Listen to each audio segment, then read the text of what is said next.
sa Canada.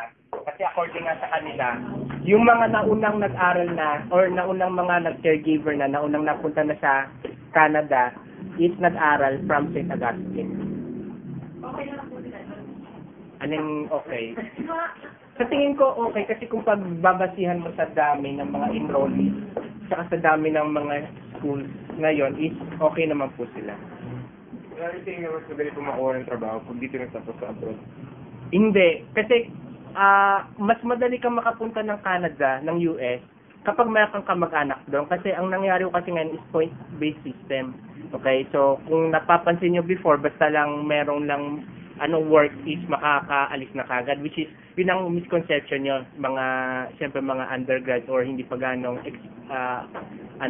nakakaalam. Ang ginagawa talaga is, bukod doon talaga sa education, kailangan pa din ng working experience. Kung gusto nyo mag-caregiver, is talagang ginagawa ko dyan is, dapat meron kayong kamag-anak sa ibang bansa kung gusto nyo sa Canada, then gusto nyo din dapat na, meron kayo 72 units sa college. So, hindi mo basta-basta din nakakaalis. Nasakit ba yung tanong mo?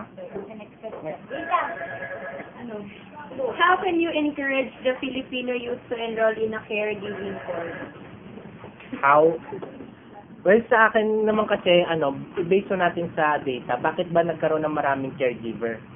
Okay, so, bakit? Kasi kung alam niyo yung World War II, siguro hindi pa kayo binuhay noon, kahit naman ako, 1945 yon. Then, siguro kung mga kayong kamag-anak dun sa mga nabanggit na European countries na nagkaroon ng boom babies.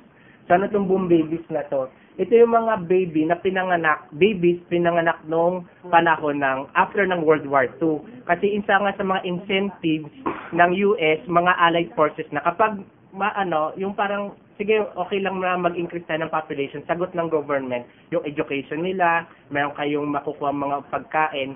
So, kaya lumaki yung yung population, lumaki. So, yung minus mo yung 2010, noong 1945, yung mga boom babies ngayon is nasa 60 plus na. So, bakit ngayon mas maganda mag-caregiver? Kasi madami ka ngayong opportunity, madami ka ngayong magiging patient or client na pwede kang pwede mong alagaan.